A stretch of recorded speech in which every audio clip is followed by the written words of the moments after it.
স্বাগত এশিয়ান দেশ সংবাদে, সাথে আছে সাবরিনা জিয়া। এবার চলে যাব পুরো সংবাদে।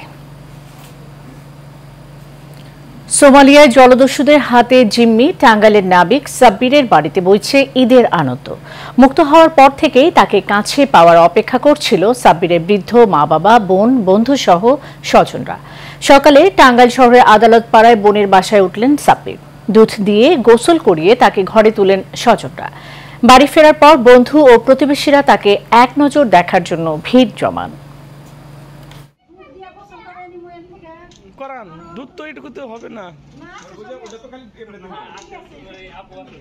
আমার বড় বোনের ছেলে আজকে আমাদের অনেক খুশি, এত খুশি দেশবাসী সবার দোয়া ছিল, দশের দোয়ার সাথে আমাদের সাব্বির আমাদের কাছে ফিরে আসছে। এই আল্লাহর কাছে লাখ লাখ শুকরিয়া। আমি আল্লাহর কাছে ভিক্ষা দিয়েছিলাম, জানলাম আমার স্বামী ছাড়া আমার বাগনারে ফিরত এনে দেয়। আল্লাহ দিচ্ছে আর মার বুকে জানি আল্লাহ যাইবা দেয়। নোয়াখালীর সেনবাগে আম কুড়াতে গিয়ে ৬৫ বছর বয়সী ৭ সন্তানের জননী গণধর্ষণের শিকার হয়েছে। এই ঘটনায় এলাকাবাসী ২ ধর্ষককে আটক করে পুলিশের সোপর্দ করেছে। আটককৃতরা হলেন উপজেলা ৪ নম্বর কাদরা ইউপির পূর্ব আহমদপুর গ্রামের রশিদ খুনারের বাড়ির মৃত তোফাজ্জল হকের ছেলে তাজুল ইসলাম প্রকাশ কালা ও একই গ্রামের হাজী বাদশাহ মিয়ার বাড়ির মৃত আবুল কালামের ছেলে মোহাম্মদ রাজু। পুলিশ জানায় ভোর ৫:৩০টার দিকে উপজেলার ৪ নম্বর কাদরা ইউপির রশিদ খুনারের বাড়িতে ধর্ষণের এই ঘটনা ঘটে।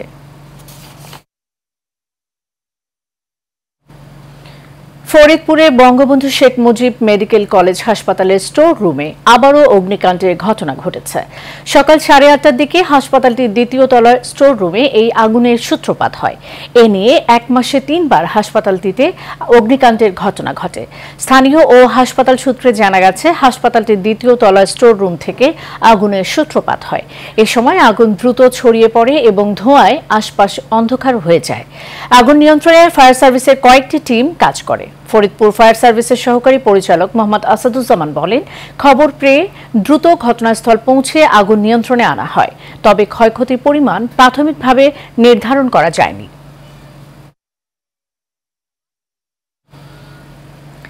ঢাকার দোহারের মৈনট ঘাটে পদ্মায় ডুবে ১৫ বছরের কিশোরীর মৃত্যু হয়েছে।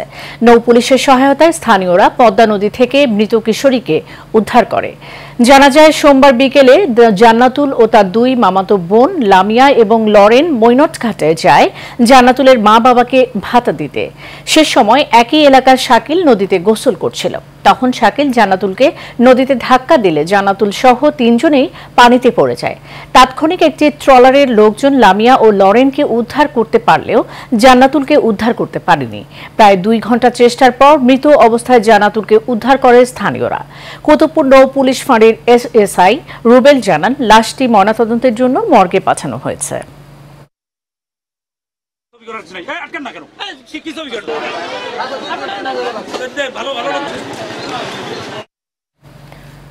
ঝিনাইদহের কালীগঞ্জ উপজেলার লাউতলা নামক স্থানে বাসের ধাক্কায় নসিমনের ৬ যাত্রী আহত হয়েছেন।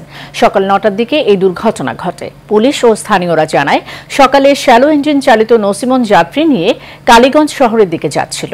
পথে লাউতলা নামক স্থানে পৌঁছলে পিছন দিক থেকে যাত্রীবাহী শাপলা পরিবহন ধাক্কা দিলে নসিমনটি পাশের একটি খাদে পড়ে যায়। এ সময় নসিমনে থাকা ৬ যাত্রী আহত হয়। পরে স্থানীয় ও ফায়ার সার্ভিসের কর্মীরা তাদের উদ্ধার করে কালীগঞ্জ উপজেলা স্বাস্থ্য কমপ্লেক্সে ভর্তি করে। কালীগঞ্জ থানার ওসি মানিক চন্দ্র গায়েন জানান, সড়ক দুর্ঘটনার খবর পেয়ে সেখানে পুলিশ পাঠানো হয়েছে।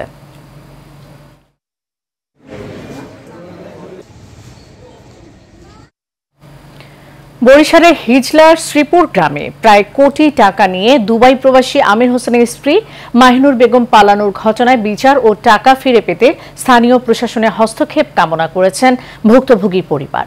ভুক্তভোগী পরিবার জানায়, ২০১৭ সালে প্রবাসী আমিরের সাথে বিয়ে হয় মেহেন্দিগঞ্জের মাহিনুরের। বাবার বাড়িতে থেকেই হোটেল বয় রমজানের সাথে পরিচয় হয় মাহিনুরের। সুযোগ বুঝে স্বামী আমিরের প্রায় কোটি টাকা নিয়ে রমজানের সাথে পালিয়ে যায় মাহিনুর। বিচার ও টাকা ফিরে পেতে অতিরিক্ত চিফ জুডিশিয়াল ম্যাজিস্ট্রেট আমনুলি আদালতে মামলা দায়ের করেন ভুক্তভোগীরা। ঘটনার পর থেকে শাহিনুরের মা ঘরে তালা দিয়ে সেও অন্যত্র চলে যায়। এ বিষয়ে কাজিরহাট থানা অফিসার ইনচার্জ শাহাবুদ্দিন জানান, মৌখিক অভিযোগ পাওয়া গেছে।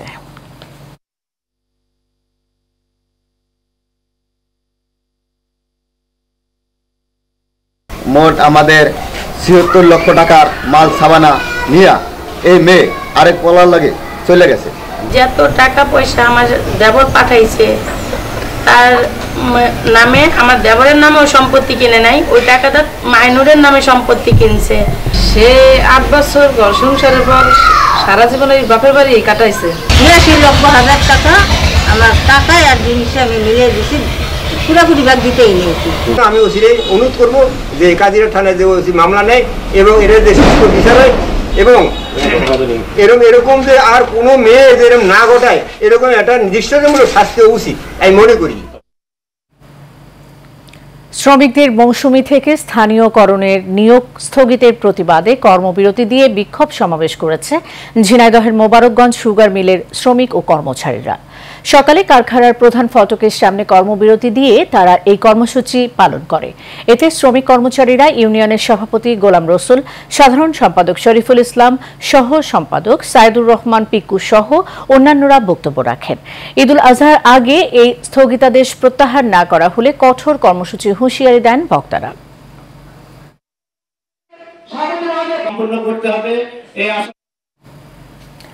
পাবনার ভোংরা উপজেলা পরিষদ নির্বাচনী প্রচারণার অংশ হিসেবে চেয়ারম্যান প্রার্থী গোলাম হাসনাইন রাসেল পথসভা করেছেন।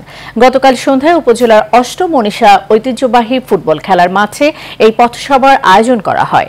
পথসভায় উপস্থিত ছিলেন উপজেলা আওয়ামী লীগের সহ সভাপতি জাকির হোসেন ছবি, সাংগঠনিক সম্পাদক ইবনুল হাসান শাকিল, অষ্টম মনীষা ইউনিয়নের চেয়ারম্যান সুলতানা জাহান বকুল, অষ্টম মনীষা ইউনিয়ন আওয়ামী লীগের সভাপতি আব্দুল হাই সরকার, সাবেক সভাপতি ওয়াহিদুর রহমান সহ ইউনিয়নের ছাত্রলীগ, যুবলীগের নেতৃবৃন্দ। প্রত্যেকটি ঘরে ঘরে গিয়ে আমাকে ভোট দিবেন ইনশাআল্লাহ। সেরা পণ্যের সেরা অফার, এই স্লোগানকে সামনে রেখে গাজীপুরে কালিয়াকৈর চন্দ্রা এরিয়ায় ওয়ালটনের ডিজিটাল ক্যাম্পেইন সিজন 20 পক্ষ থেকে ওয়ালটনের ননস্টপ মিলিয়নিয়ার উপলক্ষে একটি বর্ণাঢ্য র্যালি বের করা হয়। সকালে র্যালিটি ঢাকা টাঙ্গাইল মহাসড়ক প্রদক্ষিণ করে ওয়ালটন প্লাজা এসে মতবিনিময় সভায় মিলিত হয়। এ সভায় উপস্থিত ছিলেন ওয়ালটন হাইটেক ইন্ডাস্ট্রিজ পিএসসির নির্বাহী পরিচালক মোহাম্মদ মহসিন আলী মোল্লা, ডিভিশন 3 এর চিফ ডিভিশনাল অফিসার মোহাম্মদ আল আমিন সরকার, চন্দ্রা জোনের RSM ও RCM সহ চন্দ্রা জোনের সকল ম্যানেজার ও সেলস অফিসার বৃন্দ। সরকারি গুদামে কৃষকের ধান বাঁচবে, কৃষকের বাঁচবে প্রাণ, এই প্রতিপাদ্যকে সামনে রেখে কুমিল্লায় নিবন্ধিত কৃষকদের কাছ থেকে সরকারি ব্যবস্থাপনায় ৩২ টাকা কেজি দরে ধান ক্রয় করছেন মুরাদনগর উপজেলা প্রশাসন ও খাদ্য বিভাগ। দুপুরে মুরাদনগর খাদ্য গুদামে বোরো ধান সংগ্রহ কার্যক্রমে উদ্বোধন করেন উপজেলা নির্বাহী কর্মকর্তা সিফাত উদ্দিন। খাদ্য গুদামের ভারপ্রাপ্ত কর্মকর্তা সৈকত সেনগুপ্তের সঞ্চালনায় অনুষ্ঠানে বক্তব্য রাখেন উপজেলা কৃষি কর্মকর্তা পাভেল খান পাপ্পু, সোনালী ব্যাংক মুরাদনগর শাখা ব্যবস্থাপক সফর উদ্দিন ভূঁইয়া, প্রকল্প ব্যবস্থাপনা কর্মকর্তা আব্দুল হাই খান, উপজেলা খাদ্য নিয়ন্ত্রক মোহাম্মদ সেলিম মিয়া সহ আরো অনেকেই। খুলনার কয়রা উপজেলায় সওয়াব এনজিওর পক্ষ থেকে উপজেলা মাঠে 50টি হুইল চেয়ার বিতরণ করা হয়েছে। সকালে সওয়াব এনজিওর প্রোগ্রাম ম্যানেজার লোকমান হোসেন তালুকদারের সভাপতিত্বে এতে প্রধান অতিথি হিসেবে উপস্থিত ছিলেন খুলনা 6 আসনের সংসদ সদস্য মোহাম্মদ রশিদুজ্জামান।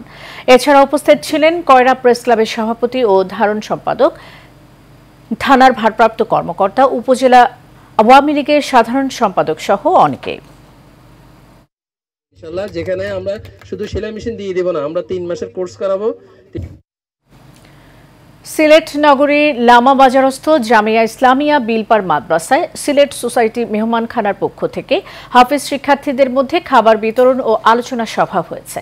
এতে প্রধান অতিথি হিসেবে ছিলেন বঙ্গবন্ধু শেখ মুজিব মেডিকেল বিশ্ববিদ্যালয় ইন্টারভেনশনাল হেপাটোলজি ডিভিশনের প্রধান ও সম্প্রতি বাংলাদেশের সদস্য সচিব অধ্যাপক ডক্টর মামুন আল মাহতাব স্বপ্নিল।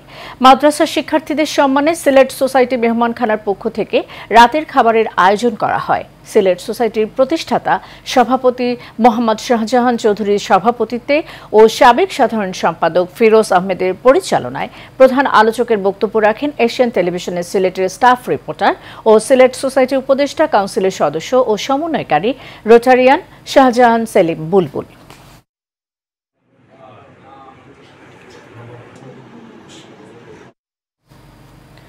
ময়মনসিংহের ভালুকার ধিতপুর ইউনিয়নে দেলিয়াপাড়া, ভরাডোবা ও বিরুনিয়া ইউনিয়নে এইচবিবি নবনির্মিত 3টি রাস্তা উদ্বোধন করেছেন স্থানীয় সংসদ সদস্য আলহাজ এম এ ওয়াহেদ।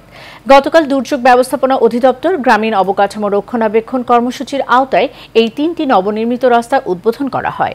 পরে এক সংক্ষিপ্ত সভায় বক্তব্য দেন স্থানীয় সংসদ সদস্য আলহাজ এম এ ওয়াহেদ। এ সময় উপজেলা নির্বাহী অফিসার মোহাম্মদ আলিনুর খান, ভালুকা আঞ্চলিক শ্রমিক লীগ সভাপতি নজরুল ইসলাম সরকার, স্বেচ্ছাসেবক লীগ সভাপতি জাকির হোসেন শিবলি, উপজেলা প্রকল্প বাস্তবায়ন কর্মকর্তা নাইমা তাবাসসুম শাহ সহ স্থানীয় আওয়ামী লীগের নেতাকর্মীরা উপস্থিত ছিলেন। সাভারে বঙ্গবন্ধু সৈনিক লীগের পৌর কমিটি গঠন করা হয়েছে। মোহাম্মদ জমির হোসেনকে আহ্বায়ক করে 33 সদস্য বিশিষ্ট সাভার পৌর কমিটি দেওয়া হয়েছে। এ উপলক্ষে বুধবার রাতে 8 নম্বর ওয়ার্ডের আমতলা এলাকায় জমির হোসেনের সভাপতিত্বে আবুল হোসেনের সঞ্চালনায় প্রধান অতিথি হিসেবে উপস্থিত ছিলেন ঢাকা জেলা বঙ্গবন্ধু সৈনিক লীগের আহ্বায়ক কামরুজ্জামান খান। এই সময় সাভার পৌর শাখার আহ্বায়ক মোহাম্মদ জমির হোসেন, 1 নম্বর যুগ্ম আহ্বায়ক মোহাম্মদ বাহারুল ইসলাম, যুগ্ম আহ্বায়ক নজরুল ইসলাম ও জিয়াউল কবির সহ অন্যান্যরা উপস্থিত ছিলেন।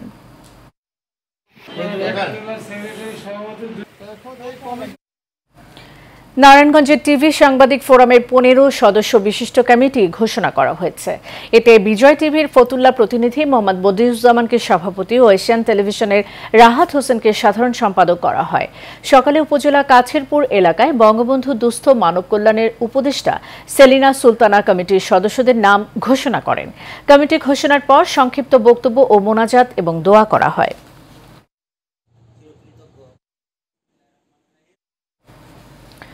শরীয়তপুর 2 আসনের সংসদ সদস্য ও সাবেক পানি সম্পদ উপমন্ত্রী AKM এনামুল হক শামীম এমপির মা মরহুমা বেগম আশরাফুন্নেসার 6ষ্ঠ মৃত্যুবার্ষিকী পালিত হয়েছে।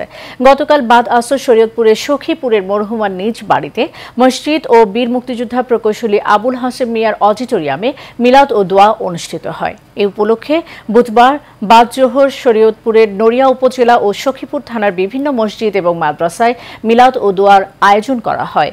এতে উপস্থিত ছিলেন শরীয়তপুর 2 আসনের সংসদ সদস্য সাবেক পানি সম্পদ উপমন্ত্রী AKM Enamul Haque Shamim, major general Aminul হক স্বপন, জাতীয় হৃদরোগ ইনস্টিটিউটের সহযোগী অধ্যাপক ডক্টর আশরাফুল হক সিয়াম সহ অনেকে।